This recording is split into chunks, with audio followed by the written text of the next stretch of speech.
Hello दोस्तों, कई बार हम लोगों को अपनी डेली लाइफ में इस प्रकार का सेंटेंस बोलना पड़ता है, जैसे वह कितनी खुशी से गाती है, वह कितनी ध्यान से सुनता है, वह कितना तेज लिखता है, वह कितनी शांति से रहता है, वह कितना अच्छा खेलता है। तो क्या आप लोग जानते हैं कि इस प्रकार के सेंटेंस को इंग्लिश में कैसे बोला जाता है? अगर आप नहीं जानते हैं तो वीडियो को शुरू से अंत तक जरूर देखें। तो चलिए हम लोग वीडियो में आगे बढ़ते हैं। तो चलिए हम लोग वीडियो को स्टार्ट करते हैं और सीखते हैं। वीडियो स्टार्ट करने से पहले हम लोग स्ट्रक्चर देख लेते हैं कि इस प्रकार सेंटेंस के लिए हमें कौन सा स्ट्रक्चर का यूज करना है। तो सबसे पहले तो आपको हाउ लिखना पड़ेगा। सबसे पहले आपको हाउ लिखना है, तो हाउ हो गया। फिर यहाँ पे आपको एडवर्ब लिखना है, एडवर्ब। फिर उसके बाद आपको लिखना है सब्जेक्ट, हमारा जो भी सब्जेक्ट रहेगा उसे लिखेंगे। फिर आपको यहाँ पे जो भी वर्ब है वर्ब लिखेंगे। फिर उसमें सब्जेक्ट के हिसाब से यस यस लगा देंगे। यही हमारा स्ट्रक्चर है। अब हम लोग इसी का यूज़ करके सारे सेंटेंस को अच्छे से ट्रांसलेट करेंगे। सबसे पहले आपको सब्जेक्ट लिखना है, सब्जेक्ट के बाद आपको एडवर्ब लिखना है। फिर उसके बाद सबसे पहले आपको हाउ लिखना है, हाउ लिखने के बाद आपको एडवर्ब लिखना है, एडवर्ब लिखने के बाद आपको सब्जेक्ट लिखना है, सब्जेक्ट के बाद वर्ब आएगी और वर्ब हमारा सब्जेक्ट के हिसाब से यस या यस उसमें लगा लेंगे, क्योंकि ये सारा सेंटेंस हमारा प्रेजेंट इंडेफिनिट टेंस का है।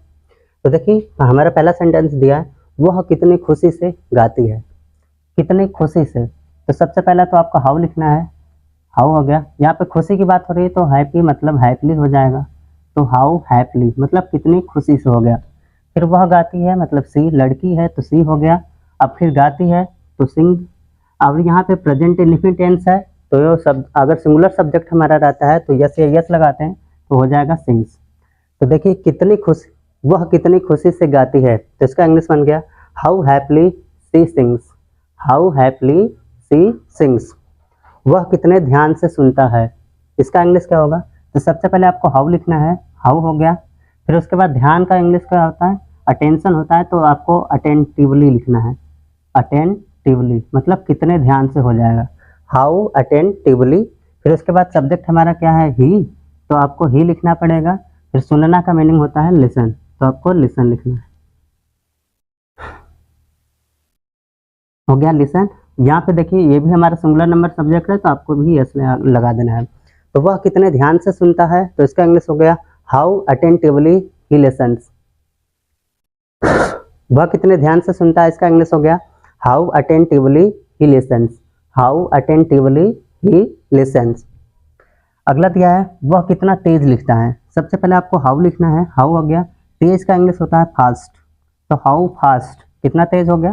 फिर सब्जेक्ट हमारा ही है तो ही लिखेंगे, और उसके बाद लिखना मीनिंग लिखना है तो राइट। अब ये भी हमारा सिंगुलर नंबर सब्जेक्ट है, तो आपको यस लगा देना है, तो राइट्स हो जाएगा। वह कितना तेज लिखता है, इसका इंग्लिश बन गया how fast he rights, how fast he rights. वह कितनी शांति से रहता है, इसका इंग्लिश है। सबसे पहले तो आपको हाउ लिखना पड़ेगा। यहाँ पे शांति की बात हो रही है तो शांति का इंग्लिश होता है पीस। अब यहाँ पे पीसफुली, क्योंकि एडवर्ब हमें लिखना है, तो एडवर्ब एडजेक्टिव हमारा पीस हो जाता है और पीसफुली हो जाता है एडवर्ब, तो हाउ पीसफुली हो गया। फिर उसके बाद सब्जेक्ट हमारा ही है और रहना का मीनिंग होता है लिव, तो हो जाएगा लिव्स।